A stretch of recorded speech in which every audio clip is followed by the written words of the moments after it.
everyone. Thanks for tuning in to our virtual version of The Future is Now Games as Assessment. We are really excited to be able to share with you some of our projects that we've been working on around game-based assessment and assessment in games, and then talk a little bit about what makes them interesting and how they're pushing the boundaries of both games and assessments.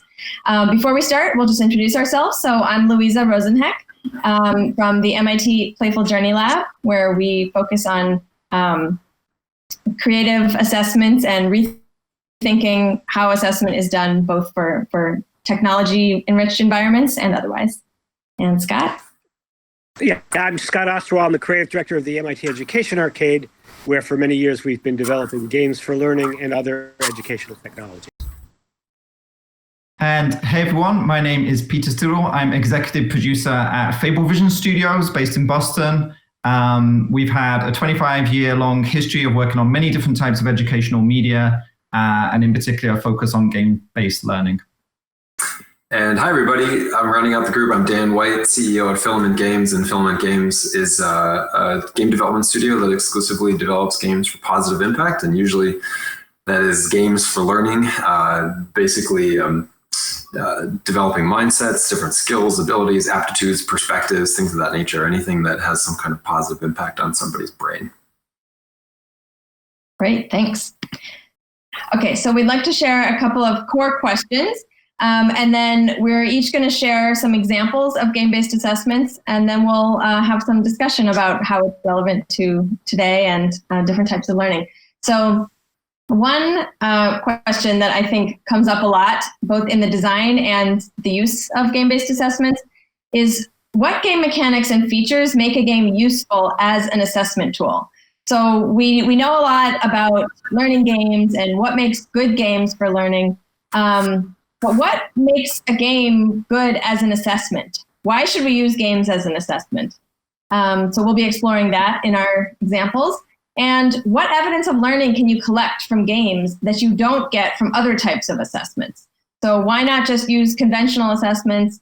What do games add to the richness of assessment, and how can that evidence of learning even feed back into the learning and change the type of learning that's going on? So those are some of the things that we are all interested in and that we'll be sharing with our projects. Okay. Over to you, Dan. All right, great. Thanks again for joining us, everybody. So the game that I want to talk about, so Filament across the last 15 years has made 160 odd games. This game is a little bit unique in that it's a sandbox gameplay experience. And our objective here is to teach people about robotics, but also to teach people what I like to call robot era skills. Louisa and I have talked about this in the past. She likes future facing skills, which I also really like. You've probably also heard terms like higher order thinking skills or 21st century skills. So basically these are things like your critical thinking, your problem solving, collaboration, communication, creativity, all the things that basically when robots take all of our jobs in 15 to 20 years, we're going to need to be able to do if we want to still be in the workforce. So we made a game to not only teach basic engineering principles, but also to teach those skills. So this is a game where you can kind of think of it like Legos on crack. You can go in, you can build pretty much any robot that you can imagine in order to try to solve some kind of challenge. And the kit has a lot of the same things that you'd expect from a physical robotics kit, like a Lego Mindstorms or a Vex. But of course, because it's virtual, there's a whole bunch of things that we can do in a virtual game space or play space that you can't do in the physical world. So there are some affordances, and of course, there's some drawbacks as well. We're also exploring using the game in VR to see from both a pedagogical perspective and a gameplay perspective what the difference is between experiencing robotics as a hands-on instantiated human being like you can in VR with 2 6-off controllers versus just playing it as a desktop experience, and how the experience differs between those two platforms. As I mentioned, we can get pretty creative in terms of the challenge scenarios. So I don't know if anybody on the call has seen traditional robotics challenges, but they usually involve picking something up, moving it to someplace else, putting it in a bin, things of that nature. By virtue of being a video game, we can create challenges where you show off your dance moves and put kids to bed. So a lot of really fun, kooky stuff. And very quickly, I'm going to show a trailer that kind of gives you a sense of what the game looks like in motion here. Huh?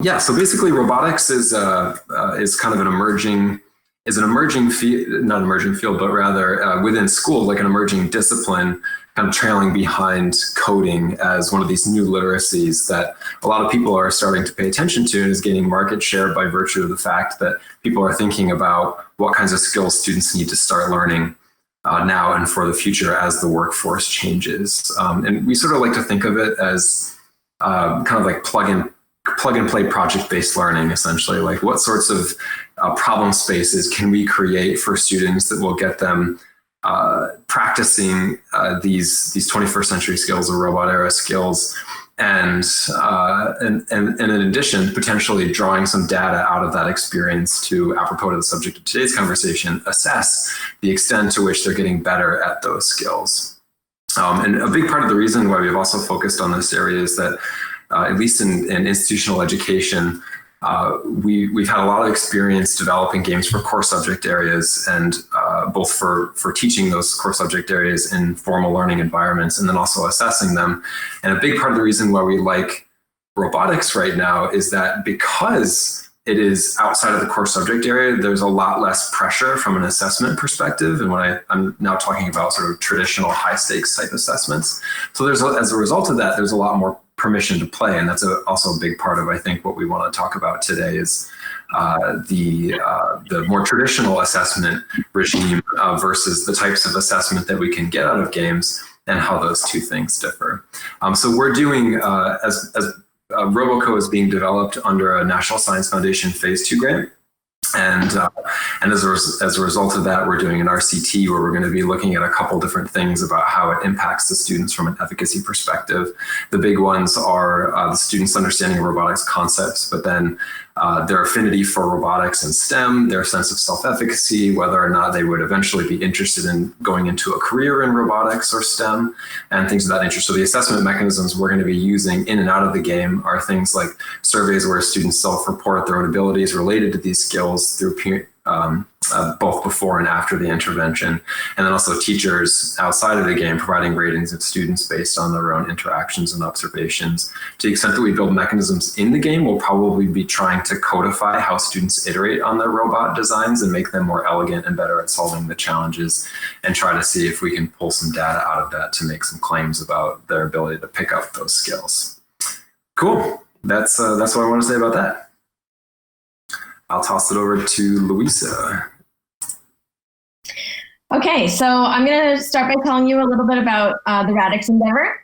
So this was a game that we developed at the MIT Education Arcade in collaboration with Filament Games some years ago now. And it was an MMO style game for STEM learning. So the idea of this was that it was very inquiry-based. You walk around a virtual world and you have to engage in authentic science and math practices to explore the world and conduct experiments to understand how the world's systems work, and then complete quests by manipulating the systems of the world to get the outputs that you want. So for example, there was a genetic system where you could explore the phenotypes and genotypes of different plants and animals and cross them to breed offspring with specific traits that you were interested in. And so In terms of assessment, this game was definitely designed as a learning game, but we wanted to also look at how can assessment work in a rich learning game like this. And a lot of times the assessment that comes out of learning games and other online environments too, a lot of times it's very much just a report. So it's like, okay, they completed this many levels, or students submitted incorrectly this many times before getting it right, things like that. And we really wanted to deepen that. We wanted to look at not just whether they completed things and got them quote unquote right, but how they did it. What pathways did they take? How did they explore? What were their strategies? And what was their thinking behind the experiments that they did? And so all of the telemetry data that we collect in games now can be used to tell us about that. And so we wanted to be able to present to teachers some misconceptions that they might want to help students who are struggling with, but even beyond that, just to represent different strategies, different approaches, and so that students could even see, okay, one student kind of approached it this way, but another student did these other genetic crosses, and eventually they also got the same offspring. So the game was built intentionally to be able to complete challenges by going through different pathways, so that we could kind of map that out and explore that. And similarly, within the whole game, there's a lot of different pathways that students can take in terms of what subject areas they explore, what regions of the world they explore, and how they spend their time. So just some examples of some of the more interesting metrics that we kind of came up with and explored were quest progression linearity. So to what degree did players go linearly through quests, so kind of doing all the biology quests or all the genetics quests and then all the ecology quests in that way, and to what degree did they jump around to do a little bit of this and a little bit of that, kind of following their interests, or maybe depending on what part of the virtual world they were in. Another metric was quest action focus. So did they focus specifically on completing a task, the task that was given to them, or did they kind of wander and do some exploring or do some collecting and kind of other goals in the game that they may have decided that they were interested in before then coming back to focus on the quest action?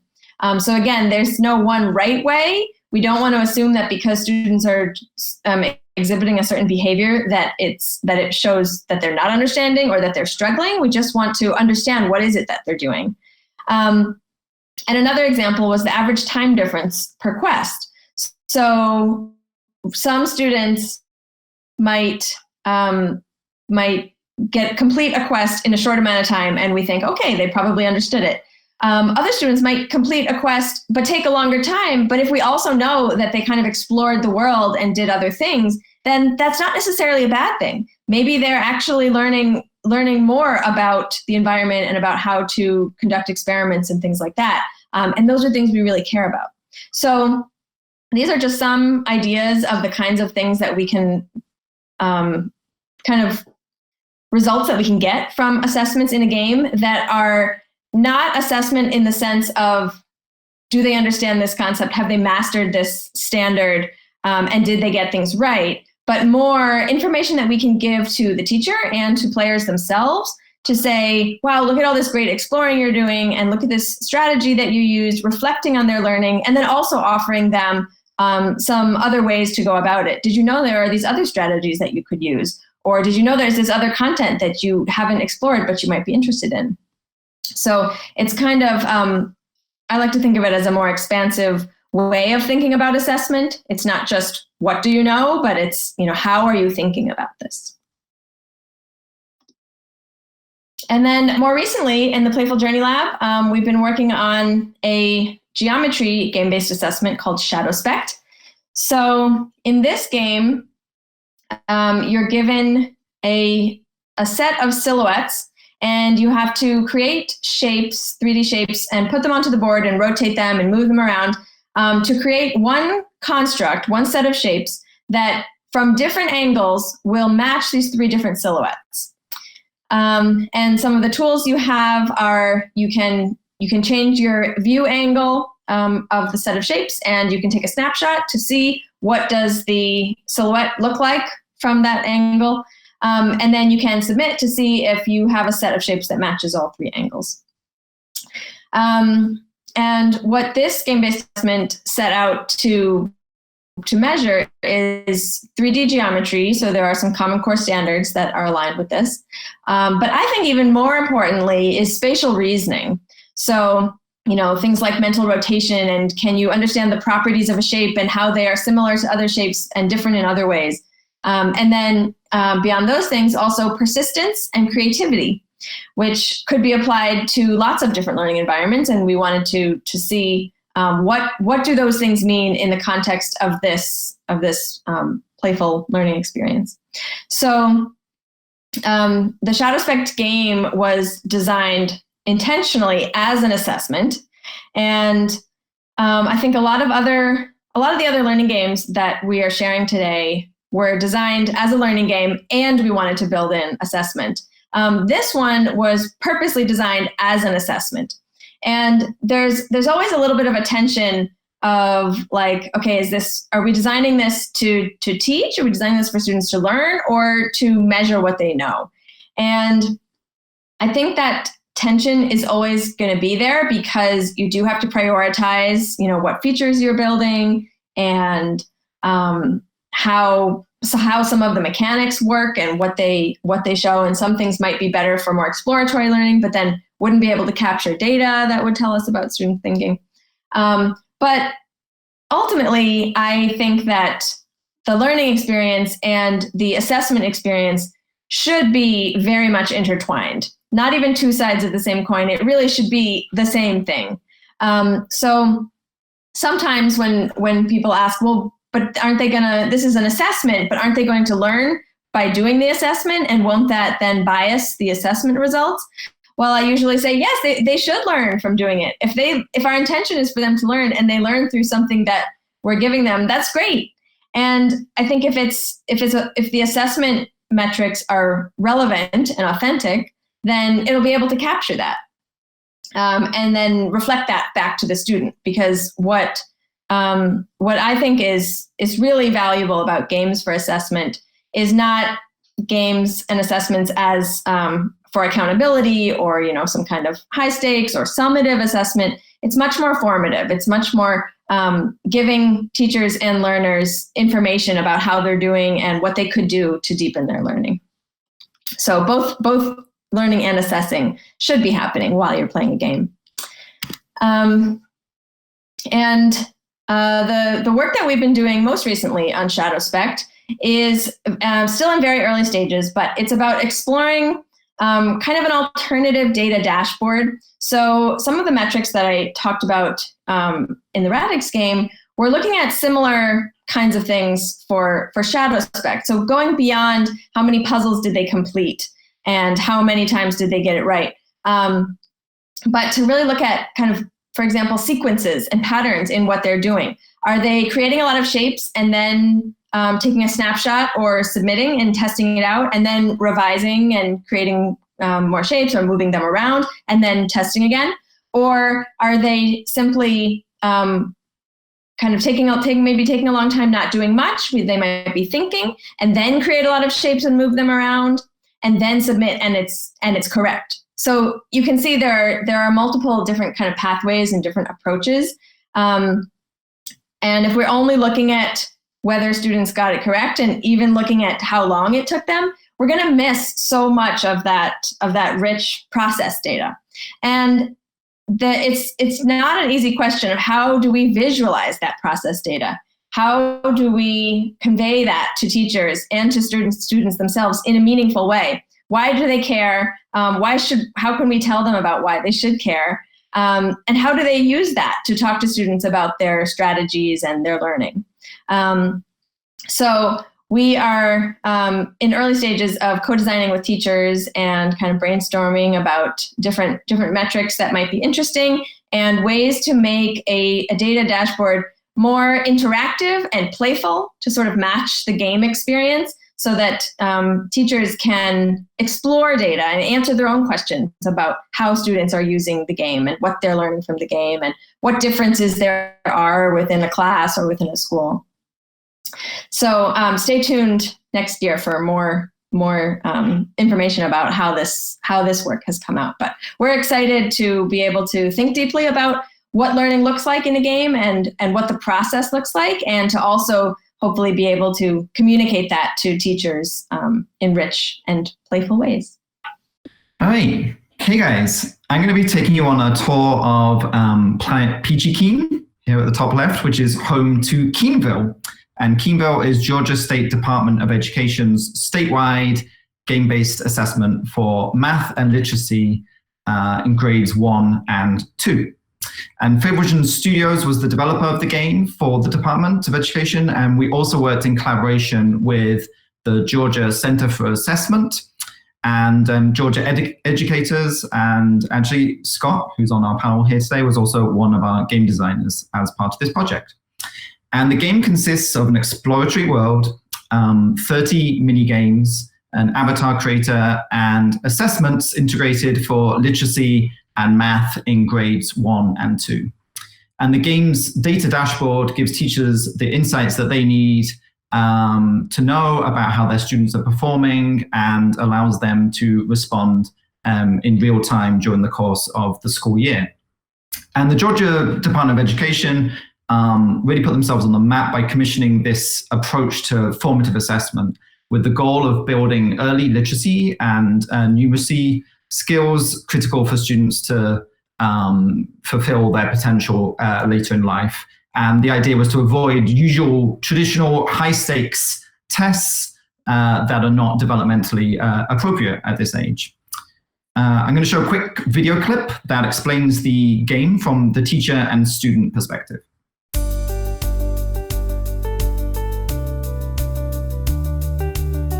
Keenville is a game-based assessment that measures math and literacy.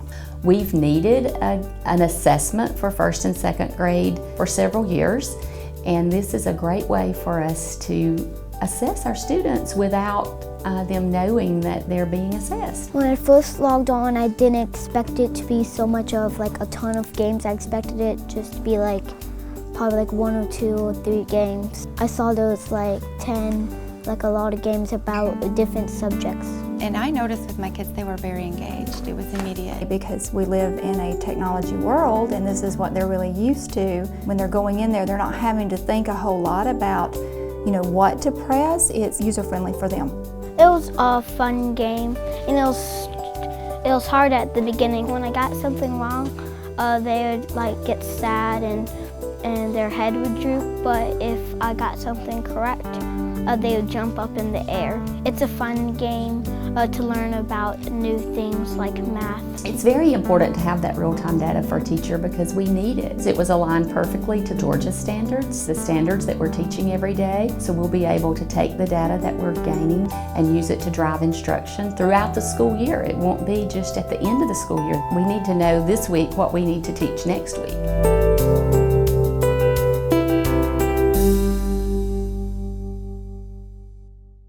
So the 3 design goals from the start as we were creating Keenville were to integrate learning and assessment, to support and empower teachers with the information that they need to different instruction for different students, and also to hook students into the fun of learning as well. So we knew from the start as we were designing that we wanted to create a formative assessment rather than summative, as Louisa was just talking about, so that teachers can use the game throughout the year to make adjustments to their teaching and so that they can understand how students are doing. And we also knew that we wanted, as part of that, to create an experience that was developmentally appropriate and playful. And as such, we put in a lot of effort to develop and incorporate playfulness, exploration, story, characters, and rich and fun visuals so that it would appeal to students and test the desired skills without simply being a standard set of multiple choice questions. And to ensure the game was relevant and appropriate for the users, both teachers and students alike, we worked with Georgia teachers in workshops to collect information on what students' home lives are like, what students are interested in, what kinds of tools and areas of the curriculum and the standards they wanted us to focus in on. And so our audience were also co-designers of the game, and we had some early kind of standard bearers to test the game with, and also to help disseminate it once it was launched. The process of aligning the games with the standards and assessments was extremely robust, ensuring that the data that we were collecting throughout the game is as sound as the data that could be collected through traditional tests. So this is an interesting project whereby we were trying to push the envelope on the types of assessment that can be achieved with this playful kind of learning environment, but at the same time, it was actually going to be compared to traditional tests as well. So there was an interesting kind of balance that we were trying to achieve there.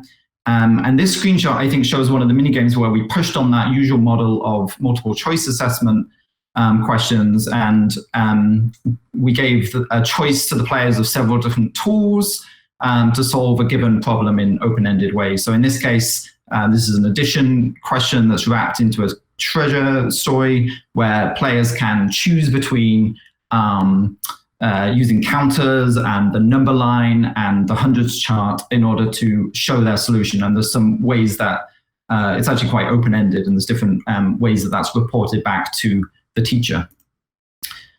This is an example of another math game themed around river tubing, and the associated dashboard on the right there that shows the teachers how their classes and particular students are performing. And a big part of what we were doing as well, working with the assessment team and the content experts, was to build in the leveling and progression within all of this content. So even though it's for grades 1 to 2, we're actually looking at content that spans K through 3, and we have a kind of an algorithm that we developed with the assessment experts that was leveling folks between those 4 different grades, and also within that there's different levels as well. So Keenville is currently being rolled out to schools across the state of Georgia, and we really think it's poised to make a big impact there. And we could also see how this could be expanded and built upon to cover more topic areas, grades, and potentially more states, following on from Georgia kind of leading the way with incorporating playful assessment into their classes. All right, so I'm going to throw it over to Scott next, who's going to talk about the game Quandary, which I also worked on as part of my role at Learning Games Network, which Scott heads up, and also at FableVision. And so, Scott, over to you on Quandary. Yes. Yeah, so as Peter mentioned, Quandary was actually developed by Learning Games Network, which is a not-for-profit spin-off of the Education Arcade. And at the time that we did it, Peter was our executive producer. Quandary was not a game that was designed or built initially with assessment in mind. And I think it's worth bringing it into this conversation because it is very much about skills and processes that aren't not often thought of as academic practices. Quandary is actually a game about ethical reasoning, and particularly focused on one element, an early element of ethical reasoning, which is perspective taking, which is learning to understand in any kind of conflict that multiple perspectives are in play. And so Quandary was a game designed for upper elementary and middle school students. It involves them. They play as the character in the upper left-hand corner, the captain of a space colony, who is periodically called on to resolve disputes within the community.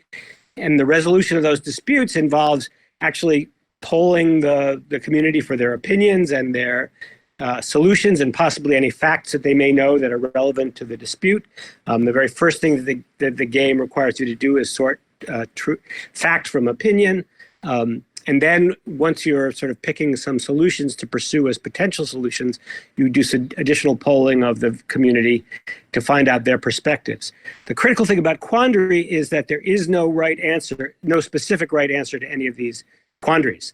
That in fact, in the 4 chapters of the game, every problem has multiple possible solutions, and how well you do as a player is not dependent on which solution you pick, but rather how well you've actually listened to all of the parties involved, how well you've taken into account the perspectives of those who object to the solution as well as those who support a solution, and how well you're able to predict, having made a decision, who's going to agree with your decision and who's going to oppose it.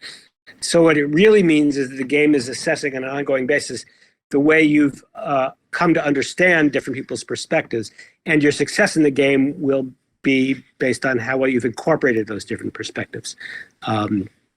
Where I think it's relevant for this conversation is that if we start thinking about beyond just the role of assessment in sort of tabulating scores on the traditional academic standards that we're accustomed to seeing in school, if we really are starting to talk about social and emotional learning, I think Quandary is one example of the direction one might go. We recently completed a study on Quandary in which by talking to students before and after playing the game, we discovered that in their own conversation about themselves and without any prompting, they were more prone after the game to talk about being aware of other people's feelings, about trying to be a problem solver, about trying to help other people. Basically, an uptick in their self-reported empathy. And again, that's self-reported without prompting.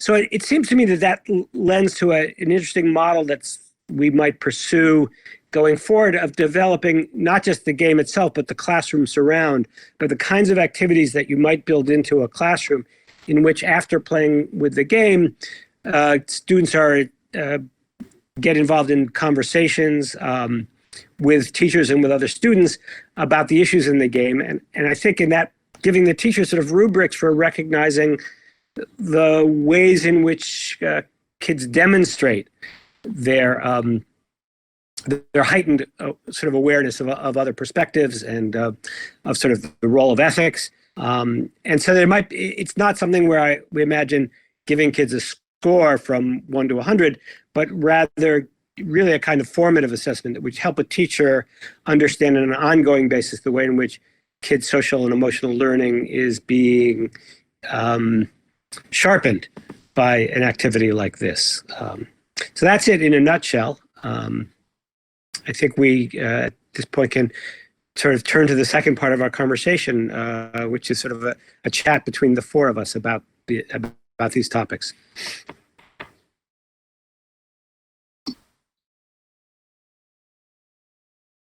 There we go. Now with 100% less muted. Thanks, everybody.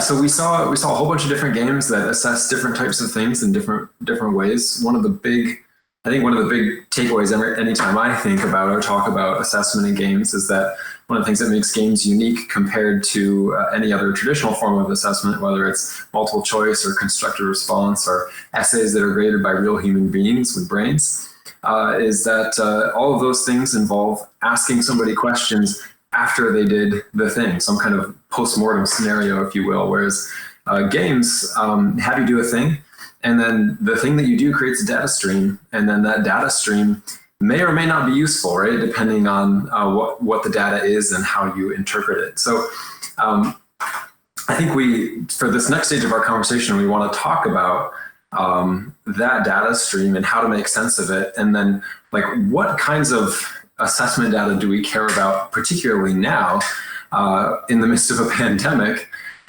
compared to sort of the status quo or business as usual when kids are in school and learning the core subject areas. So maybe to get started, I know, Louisa, you have a lot of experience with sort of looking at data streams coming out of games and trying to make sense of them and say, this data tells us X and this data tells us Y, this data is throwaway data that we shouldn't put too much stock in or use to give a student a grade, God forbid. So can you talk a little bit about like your experience looking at data streams coming out of games and deciding what's useful and how? Yeah, so in the work we do at the Playful Journey Lab, we work closely with teachers and with learning analytics people. So It's a very interdisciplinary team, and I think that's really essential for assessment. The other people on the team are assessment scientists and designers, game designers, learning designers. And I think we're always kind of challenging each other. I mean, everybody in their own discipline comes with assumptions of what is useful and what is meaningful. So I find for learning analytics people, you know, they want to find patterns in the data based on the data that's there. So they'll take the data and they'll find interesting patterns. But then sometimes I'll say, okay, but who cares? You know, what does that tell us about learning or about how we can help them? And from my perspective, as a learning designer and working closely with teachers, you know, I often approach it from the point of view of, okay, well, wouldn't it be great if we could know this? And wouldn't it be great if we could see students thinking and understand the process and the patterns of what they're doing? And sometimes learning analytics people say, well, the way you've designed the game, we can't really get at that. But other times, the patterns that they're coming up with really create good connections to things that teachers do want. And so we kind of build off of each other. And, you know, it might be like, oh, well, you found this user clustering algorithm and found this pattern differences in different students. And actually, if we talk to teachers, we can figure out that maybe these are the group of students that are thinking about it in this way. And we should actually leave them alone because they'll figure it out on their own and then they'll feel really good about it. But maybe this other group is, you know, students that are just going to get frustrated and give up if they don't have some intervention soon. And so I think the kind of building off of each other's ideas between data analysts and more pedagogy and education focused people is really key. And the other thing that I always like to remind everybody is it's important to really think about what the data can tell us and also what it can't tell us. I mean, if you have, you know, a group of students that spent a long time doing something, well, does that mean that they were slow because they were struggling or didn't understand it? Or does that mean they might have gone off and explored something else? Or does that mean they were idle because they were thinking about it or that they went to the bathroom? So there's going to be some amount of those things that we just can't know. And for me, where game-based assessment, like the data coming out of it, where it's most powerful is in combination with what teachers already know about those students. They know their students. They know their personalities, their learning styles. They know so much about them. And so having these digital insights really adds an interesting layer, but it adds it on to an existing relationship. Learning should really be about the connection and that relationship. And so what excites me a lot about game-based assessment and the kinds of metrics that can come out of it is how it can empower teachers to have new kinds of conversations with their students and empower players and students to think about what they're doing, reflect on their learning in new ways. And I think that is very relevant to this era of remote learning and homeschooling, where students, middle and high school students are suddenly expected to do things a lot more independently than they were.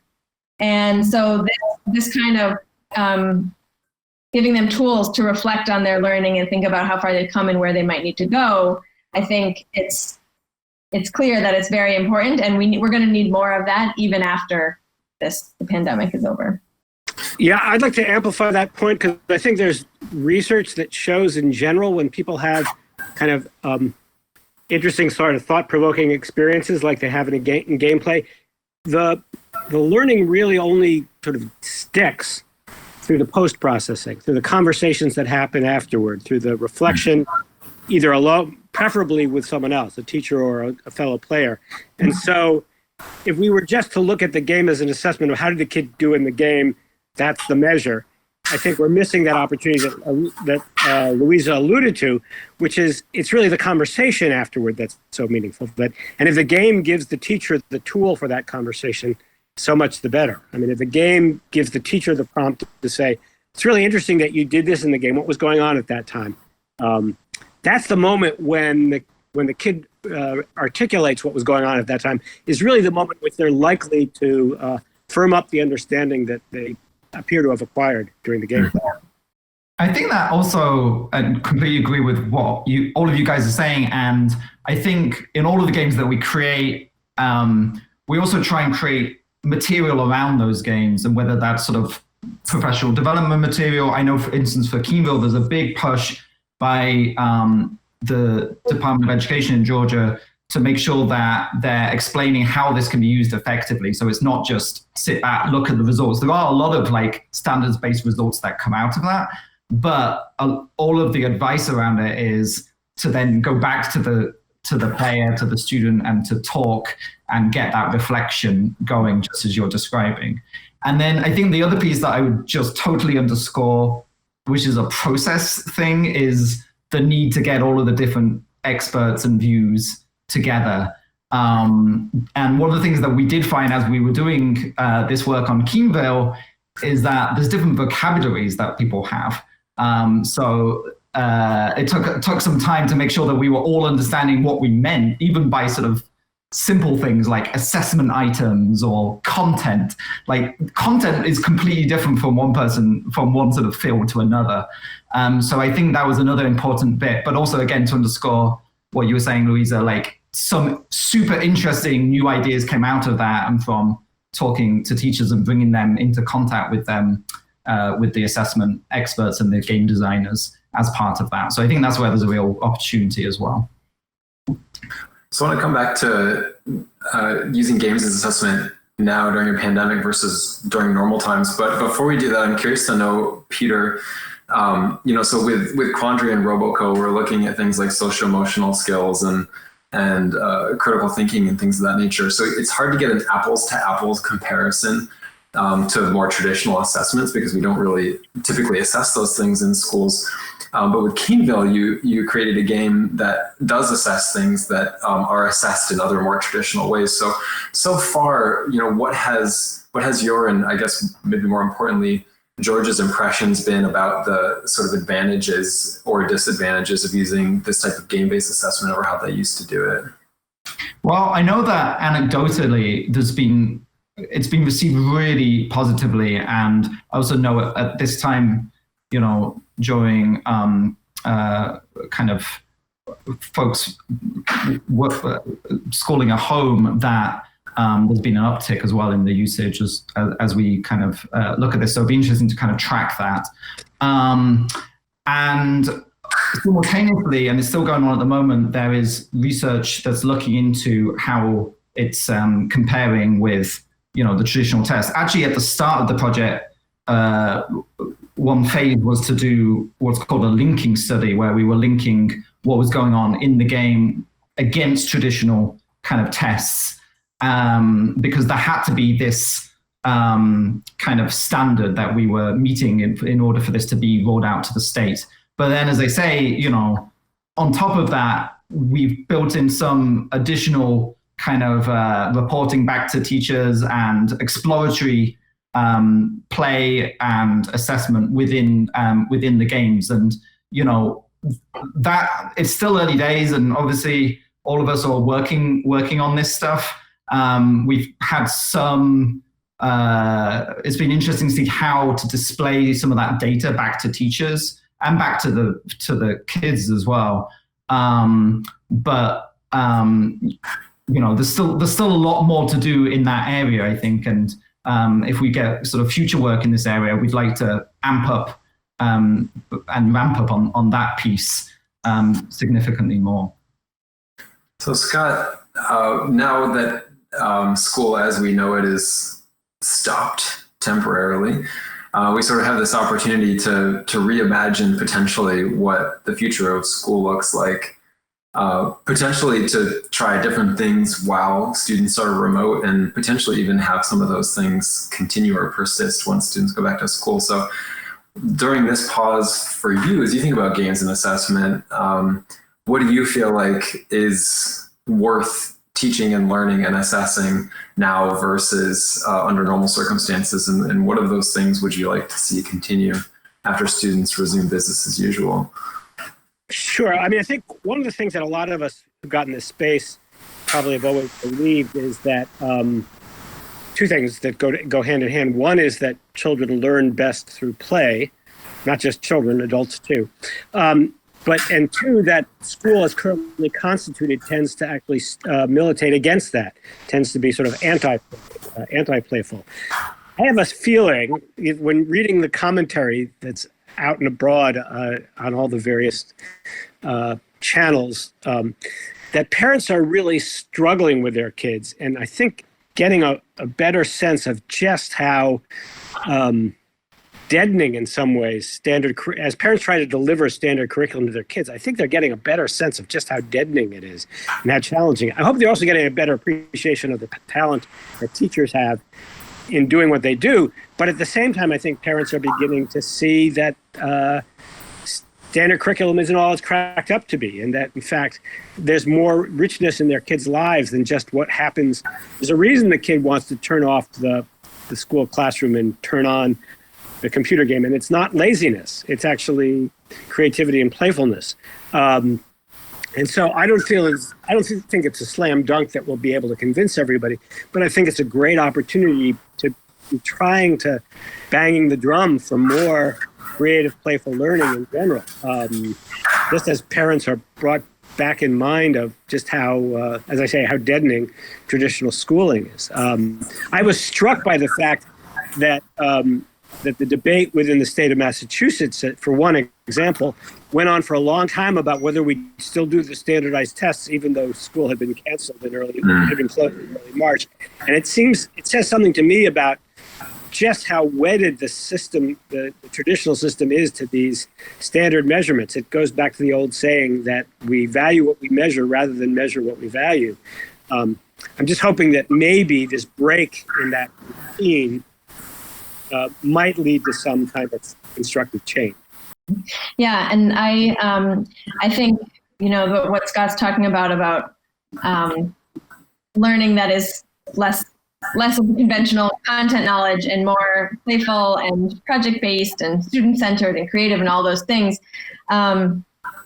If the coronavirus pandemic is opening up more of a space and more interest for that, I think that shows all the more need for assessment that we don't have, because we really don't have good ways to measure those things, or, measure is not always even the right word, but we don't have good ways to demonstrate and categorize and recognize and celebrate those kinds of skills.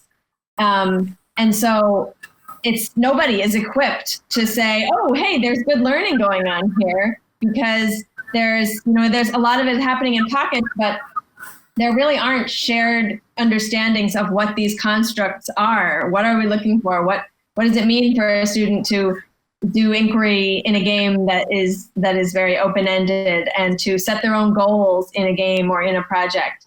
And how do we recognize that students are starting to do that, and then encourage them to do it more?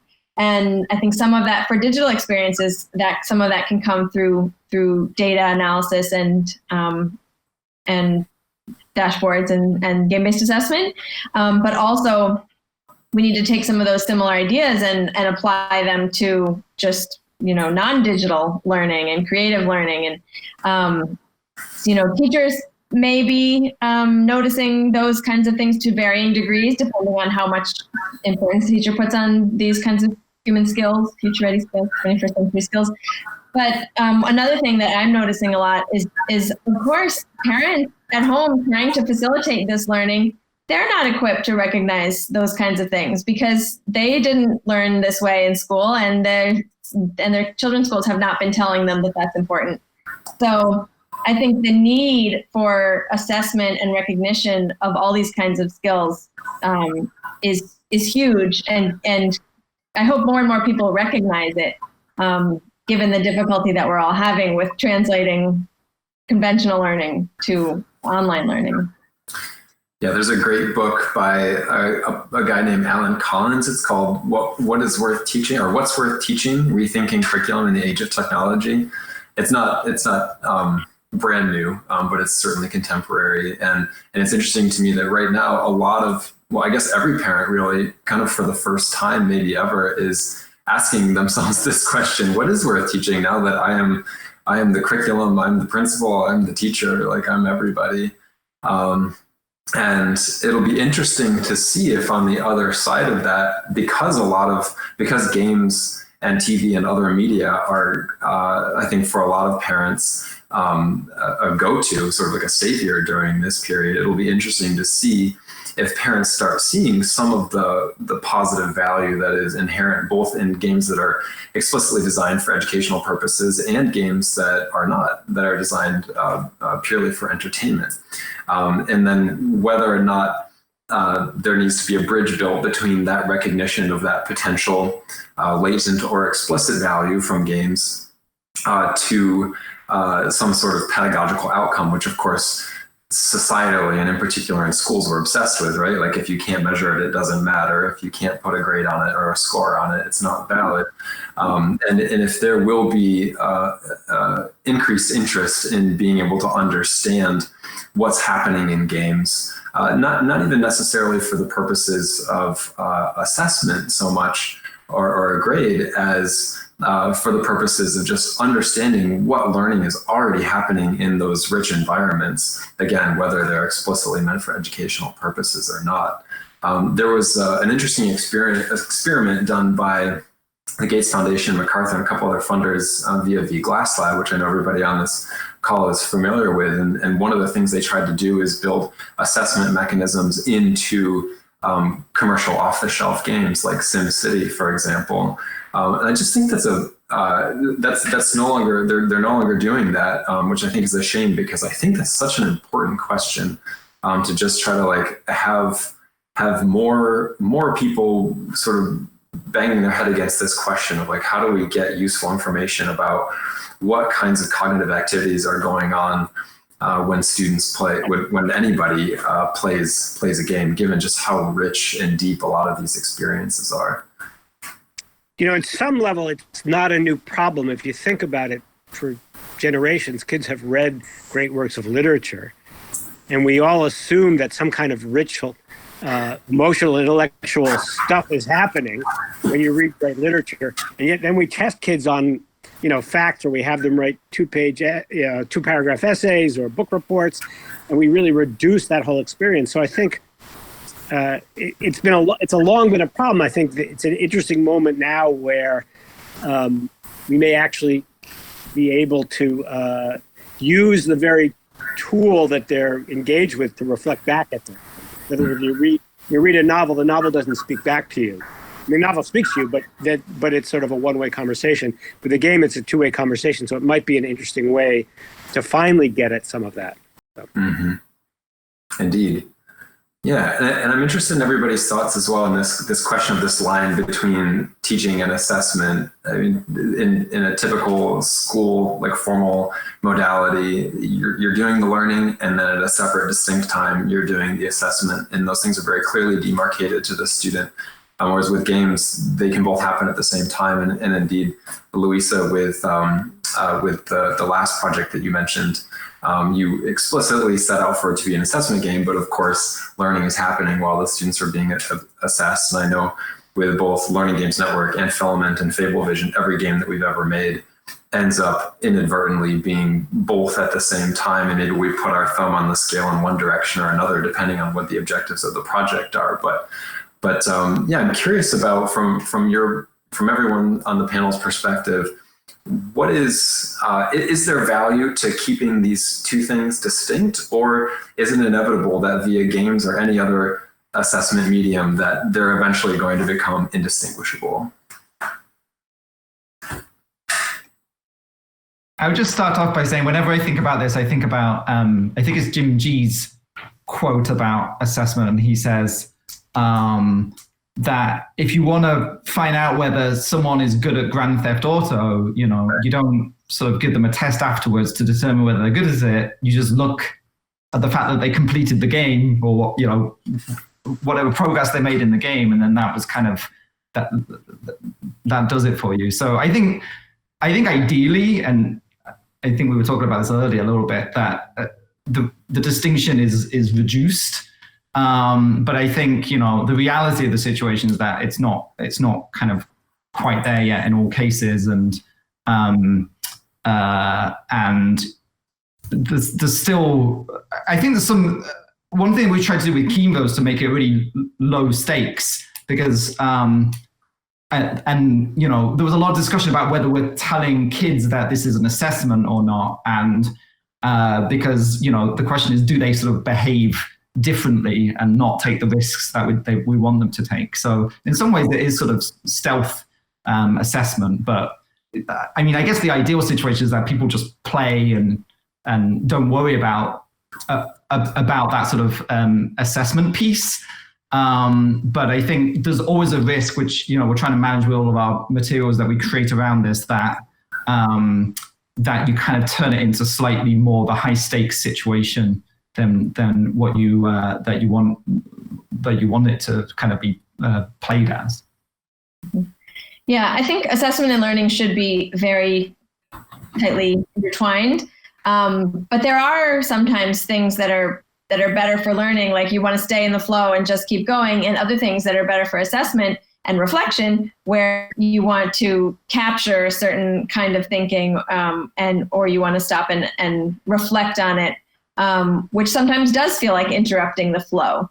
So I think they should be very much connected, and I think assessment should be frequent and ongoing, as kind of the definition of formative assessment. But I think it's also fine and even should be known by students when they're being assessed, because if they're being assessed frequently and it's low stakes and they know that every time they're assessed it's for their own learning, then, you know, if we can make it be more like that, then it doesn't have to be stressful. It doesn't have to change their behavior, because it'll just be routine. It'll just be part of it. Oh, of course we're stopping and doing some reflecting, or of course this is built into what we're doing. So that's really, I think, a shift change. I think that the difficult part in a conversation like this is what gets unsaid is what the hell is assessment for in general? Right. And the context that we all take for granted, it's sort of the water we swim in, so we never think to call it water, is that education is this sort of unidimensional thing. Everybody is progressing along the same lines, and the point of assessment is to decide whether you get to go to third grade, whether you finished second grade. And we do that, whether we do it by whole classes or by different subject areas. We still tend to look at assessment in terms of how well students are moving along this one line. And if we could somehow reconceptualize education as every student doing something different for their own benefit, and appreciate that we could all grow intellectually and emotionally without all covering exactly the same subject area, that there'd still be a role for assessment, but would really be sort of an ongoing iterative role between adult and child, sort of helping the child or the learner grow, so that the point of the assessment would be as much for the kid to be able to say to the kid, boy, that was hard, but you accomplished it, or here's some other things to try while you're still struggling with that, or you know, you look really interested in this, maybe we can give you more to do in that area. I mean, right now we treat assessments as sort of gating mechanisms. And and a lot of the comments earlier were really about the ways in which assessment might lead to more productive conversation. And I think we have to, so we really have to reconceptualize the whole thing as one ongoing, lifelong conversation about what we're learning and what we're interested in. That's the hard part, but that's the necessary part. So maybe building off of that, as a last question here, there are currently some companies that are starting to experiment with using games and simulations as ways to help HR determine who should be hired based on things like leadership skill and organization skill, things of that nature. So the logical, I imagine that at some point starts to trickle down, and maybe now colleges and universities use games and simulations to determine admission. And you know, this sort of proverbial Harry Potter sorting hat pervades throughout society at all different levels, eventually making its way down to K-12. So I'm curious to hear everybody's most optimistic and maybe most like dystopian prediction of how game-based assessment will play out across the next 10 to 20 years, let's say. Well, so one thing about those kinds of companies, my understanding of their goal is that it's very much they don't want it. You can't influence the assessment by having any learning going on, right? Because then it would not be an accurate picture of your skill at that particular moment. So in my mind, those types of assessments really they don't have much to do with education or learning. They are assessment of certain things, not assessment for learning. Mm-hmm. So my hope is that they stay separate and that assessment for learning moves more in the direction that we've been talking about. Of course, if they become very, popular and there are lots of them out there and people think, oh, it's an easy solution. It's, a magical sorting hat. There's a danger of them becoming more common. But I, having been a part of creating game-based assessment, I'm not too worried about that happening just because game-based assessments are so expensive to produce. So research intensive. I mean, creating a good game that's engaging and rich is very resource intensive. And creating an assessment that has validated psychometrics is also very resource intensive. So I don't see anyone in the education space really being able to make that, be able to grow that. And I think that's probably a good thing. But of course, I have no idea what's going to happen. Cool.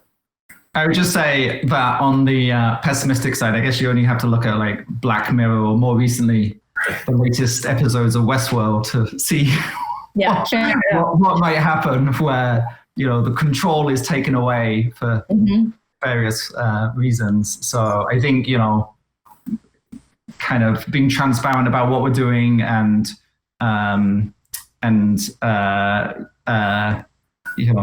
the optimist to me is shares what you think, Louisa, that we can get to a good place with this. And I agree, it's kind of hard. It's kind of hard to do it. So there's some ways to go. Yeah, I'd say we're already in the dystopic future in that we already have we already have a winner-take-all economy. We already have this model that school is sort of sorting who the winners and the losers are, and it's already very high stakes. And if those of us being the old man in the room, I can say over my lifetime, the degree to which the anxiety about getting ahead, whether it's in college or graduate school, has intensified, as I think the sense of that there is of scarcity, that there isn't enough to go around, has intensified, and so this pandemic has only further amplified the degree to which many people live in constant fear that they're falling behind or that they're about to fall behind. So if we were to turn the SATs into a game, well, first of all, it wouldn't be a real game. Because so long as the stakes are that high, you can't really be playful. But if we were to give the SATs the form of a game or the next job, yes, it would be terrible, but it's already terrible. Right. So I guess that in some space would be optimist in me to say that it's already so bad that we already know what we're fighting against. And I think what we're talking about are ways of trying to break that model. So I think, and I am an optimist, and so I think this moment may be the moment when enough people are recognizing the structures that are in place and trying to maybe start subverting them. So. Great. Awesome. Well, I'm pretty confident that we are at or past an hour at this point, especially with our videos. So I'll thank everybody on the panel for joining. It's been an awesome conversation. And I think maybe there will be some mechanism through South by Southwest for questions, but I don't know how that'll work. So we'll see. But I think that's a wrap.